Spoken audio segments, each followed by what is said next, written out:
Hello, welcome to the Disk Grading Breakdown. Our goal today is to go over some of the specific features, flaws, and issues we'll be looking for when we're grading disks.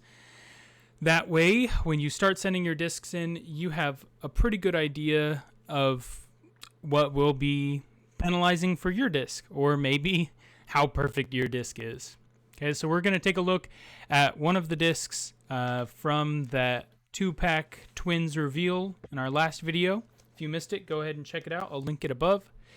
But before we get into the actual details of this disk and a couple examples that aren't prevalent on this disk, let's talk a little bit about why we aren't just releasing our code out into the wild. So we've spent a bit of time making sure that this process can be done objectively and consistently. So we've graded hundreds of disks of our own. We've worked with a couple disc golf shops to be able to go in and evaluate their disks to make sure that our system provides grades that match what we see on the disk. We don't want you to send in a disk and then get it back and we say it's a 5 and you think it's nearly perfect, right? We want the grading scale to be intuitive to disc golf collectors who are honest with themselves and their disc golf collection. So after looking and grading all of those discs and evaluating those and trying out different systems and adjusting point deductions, we have now coded all of that into a script which lets us go through and automatically deduct points from user inputs of what issues are on each disk. This information is then stored and we're working on a method to be able to upload portions of that information onto the website into a searchable database so that you can go and look at any of the disks that you sent in to be graded, or even search some disk serial numbers for disks that you might be looking to purchase. We could simply release that code onto Reddit, on our Facebook or whatever, and everyone would know exactly what points you lose for what. There are two main reasons we're not doing that. Number one, the DGGA has two main goals: consistent and objective grading. If we release that code, yes, everyone could use it, and it might increase the consistency. It would increase the consistency of the collector's market grading scale, but that would not solve or increase the objectivity of grading. It would still be sellers grading their own products to sell. And so by keeping that proprietary, it means that this grade has both the objectivity and the consistency that we feel is so important and is needed in the growing collector's market. The second reason that we're not just releasing this code is, frankly, to avoid conflict. Some of us have disks that we feel very passionately about. I'll wager that all of us do. It might be the first disc you ever collected. It might be a disc you spent $1,000 on. It might be an 8. It might be a 7.5. It might be a 10, maybe. And so by keeping that code proprietary, we will decrease the amount of people who go and look at the code and say, hey, I don't think I should have lost a point for this. I promise your grades are being considered very intensely. And as we've spoken about before, it's being done with a dual authenticated method. So there will be two independent graders grading your disks using the same methodology, and the grade only gets applied to the disk after both graders come to the same conclusion. And so we really feel that any discrepancies that might come up around grading would be more emotionally fueled than objectively fueled. And so that's why we're doing a video like this. We might do one or two more, maybe an FAQ, but not just releasing the algorithm that we've written out into the world. So let's start taking a look at this Undertaker. We will be going through the 4 categories of the DGGA grade: the rim, the flight plate, the stamp, and the mold consistency. When we're talking about rim, we're strictly discussing the inside of the rim and what I call the bottom of the rim. This portion on top will be included in the flight plate. So what are we looking for on the rim? Ink is the number one violator of the rim, right? It might be inside of the rim ink. It might be on the back of the rim ink. More ink is worse. More visible ink is worse. So as we go through the disc, ink will always lose you points, but you will lose more points based on how distracting and prevalent the ink is. Additionally, on the rim, we're looking for scuffs and scratches. So a scuff might look like a dull patch. There's some on this disc. They're really hard to see on the camera. A dull patch, a white scuff, a black scuff. This typically happens from shipping or throwing. It's pretty hard to scuff a disc in storage. A scratch is a literal scientific scratch, so it removes material. This can happen all sorts of different ways. It can happen in the manufacturing process. It can happen in shipping and throwing, obviously, and just careless handling. So any scratches, the longer the scratch, the more numerous the scratches, the more points that are deducted. Okay. Two other things on rims, we'll also be looking for gouges.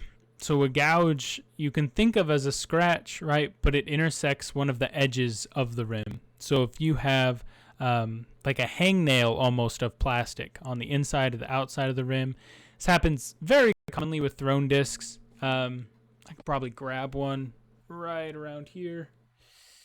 Got this first run Onyx that has been thrown. And you can see these gouges right here by my finger, right? Almost a scratch, but it's not. There's missing material. It's very different, okay? It's a thrown disc. It's a nice disc, but it's thrown. And it's got some gouges. It's got tons of scratches and scuffs. Would not grade very well. So moving on to the flight plate. When we're looking at the flight plate, we look for a lot of the same things. You'll lose more points because it's on the front, often presented side of the disc. So we're looking at ink, scratches, scuffs. In addition, we're looking for warpage of the flight plate. Your point deductions will vary based on whether you're talking about the front of the flight plate or this back inside of the flight plate. If you're looking at a disc right now with me, you might notice that your disc has polish lines. If the company did it nice, they'll be circular and concentric. You're not penalized for those. Just like the plastic nub in the middle, it's part of the manufacturing process. You will not be penalized for that. On this disc, you can see some blemishes here, some small scratches. You might have a felt scuff instead of a seen scuff. So a felt scuff, you can think like road rash, might happen on your flight plate. Commonly happens on your rim. So that is a little bit about your flight plate and your rim. These are not all of the categories that we're looking at, but those are the primary areas where we see discs lose points. Then we get to the stamp. The stamp is typically the identifying feature of a collector disc. So any issues with the stamp are weighted fairly heavily in the score. Ink on the stamp is terrible. Please remember, go check out our other videos. That's not the same as signatures, okay?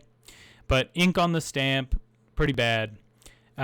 You've got a fallout here on this disc. A fallout is a part of the stamp that did not, the foil that did not stick when it got hot stamped. So we've got a small missing piece of foil. In contrast, if you look really close between the I and the R, you can see there's actually some extra foil. Right, in the word first run.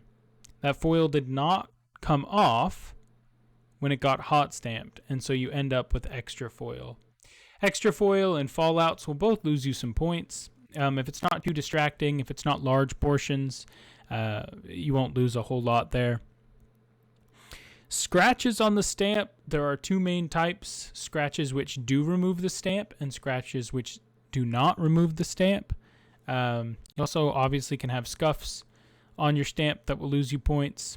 When you're looking at your flight plate, at your stamp, even at your rim at home, I would advise you roll the light around your disc like this. That will help you identify the scratches, the scuffs, everything that's going on your disc. It'll help you find the little details. Be scrutinous. If you have a disc you want to send in, give it a look first so you have a bit of anticipation for what we'll be finding when we look at your disc. One of the last features that I want to talk about that can appear pretty much anywhere on your disc is what I'm calling a worm. It's a piece of dust or particulate in the mold of the injection molded disc, and so it will show up as a raised portion of the disc. It might look like a scratch, but when you look at it closer, you'll observe that it actually comes up out of the plastic, not down into the plastic. The last feature of the 4 is mold consistency. Mold consistency has to do with how closely the disc matches the geometric sweep that the disc is designed around. So we will measure that using some scientific tools, and we've got a nice normal curve distributed so that depending on how above average, average, or below average your disc was manufactured, there will be a score. Tools of the trade. Let's talk a little bit about how we are going to do all of this analysis. So a lot of it will be done with our eyes. Like I said, at this point, just getting ready to launch the DGGA, we have gone through our grading process on hundreds of discs. We're getting pretty good at finding the tiny scratches and scuffs, at telling the difference between scratches, scuffs, and worms. But we've got some tools to help us out. We've got some microscopes equipped at each of our grading stations' computers to be able to settle any disputes between or within internal for a grader. This will help look at scratches, scratch lengths, scratches versus worms, etc. We'll be using gloves throughout the process to help decrease the risk of scratches, scuffs, and even fingerprints on your discs. Consistent lighting is a really important tool that we've implemented. So you'll find some discussions or disputes on Facebook about the proper lighting techniques for selling a collector's disc. Some people will say that light boxes are deceptive. Some people will say it should have indoor lighting, others outdoor lighting. Man, I'll tell you what, indoor and outdoor lighting between houses and states and countries will vary a lot. So for our grading, we will be using tunable videography lights to maintain consistent warmth and intensity between the grading stations, between months, between years. That way, as we expand, we can keep the grading light the same. And then finally, for mold consistency, we'll be using a suite of engineering manufacturing tools. So calipers, runout gauges, optically flat milled sheets to help evaluate the flatness and the mold consistency of your disc. I hope this was enlightening. I hope this gives you a bit of insight into what we'll be looking at when you send us your discs. I hope that this encourages you to take a look at your collection, see if you think you have a 10. My brother and I have gone through our collections, and spoiler alerts, I think between the two of us, we have a couple, like 2 or 3 discs that we believe would score on a 10. Not a perfect 10. Remember, these discs will be getting 4 individual grades for rim, flight plate, stamp, and mold consistency, which will then be averaged into a final overall score. So we've got a couple discs that we think would end up being overall 10s. Have not yet found a disc which we believe would be a gem mint 10, 10, 10, 10, 10. So hopefully you have one. I would love to see one. I know they can exist. We have seen discs get 10s in each category. We just need the perfect storm where it scores a 10 in all the categories. If you have clicked on this video and you haven't seen our other content, please check it out. Subscribe so you don't miss when we do our big launch announcement. We'll be dropping some promo codes probably to help cover those initial first grading pioneers. And stay tuned.